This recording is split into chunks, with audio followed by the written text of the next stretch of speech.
how nice to see you again. It is an absolute pleasure to see you again. Congratulations on Loki. I've seen the first 2 episodes. I love it. I think it's super fun. Oh, I'm so pleased to hear it. Thank you very much. Thank you. I hope.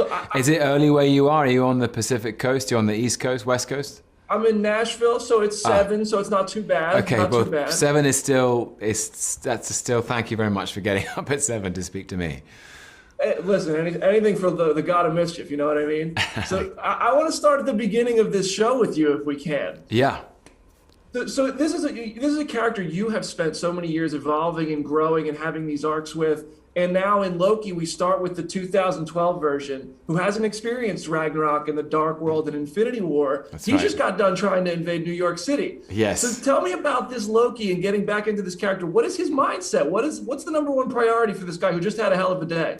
That's why you taking the words out of my mouth. Like, it was really interesting to go sort of unstitch the character development of Dark World, Ragnarok, Infinity War, and it's almost like time travel for myself and go back to where Loki's head's at in that moment. And yeah, his ego's pretty bruised. The Avengers just assembled because of him for the first time to stop him from taking over New York City, and he got smashed around by the Hulk, which didn't feel great. And yeah, so he's pretty bruised and broken, and he still has all of that entitlement and grievance, I suppose. He feels like, you know, in the events of the first Thor movie, he found out about his true lineage, and he felt very betrayed and lost and let down by his family, and so all of that. He's kind of carrying all this damage, I suppose. Yeah. But for me personally, it was just going back and trying on my costume from the first Avengers movie and being relieved that it still fit, because it could have gone the other way. That's pretty much it right there. I got it right here. There you go. Yeah, I already got the merch from this show. There you go. I love it. So, there's 6 episodes of the show. Which episode are you most excited for people to see? Do you think is going to get the biggest reaction? Oh, that is a really good question. I know that I think 4 and 5, for me, that's when the show just kind of takes these big leaps forward.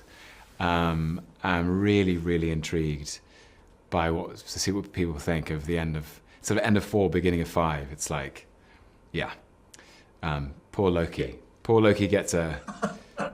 Poor Loki. Oh, well, if that's possible to say he that. He does this to himself. I know. I'm afraid he is his own worst enemy. He gets in his own way.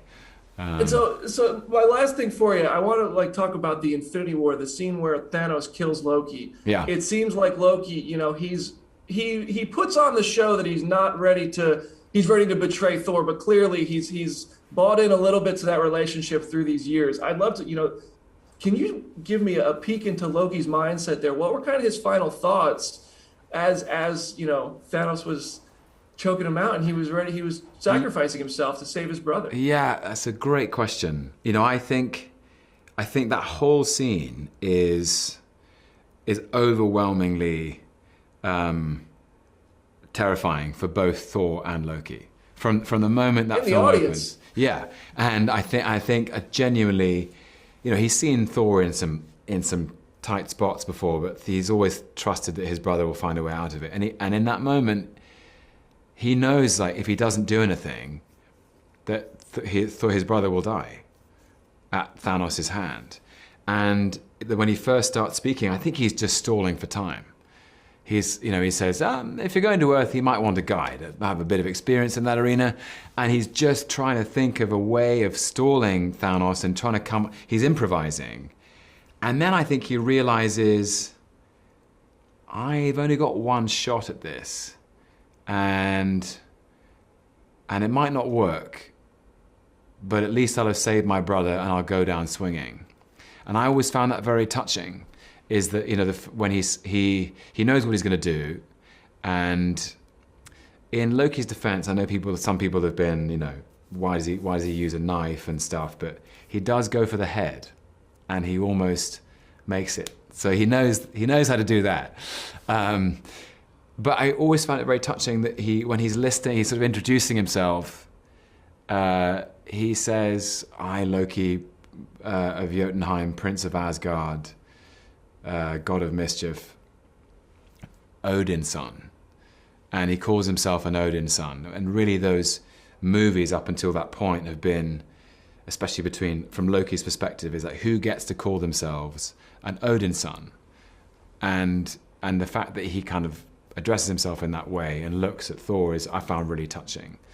So yeah, I think in that moment, what's going through Loki's mind,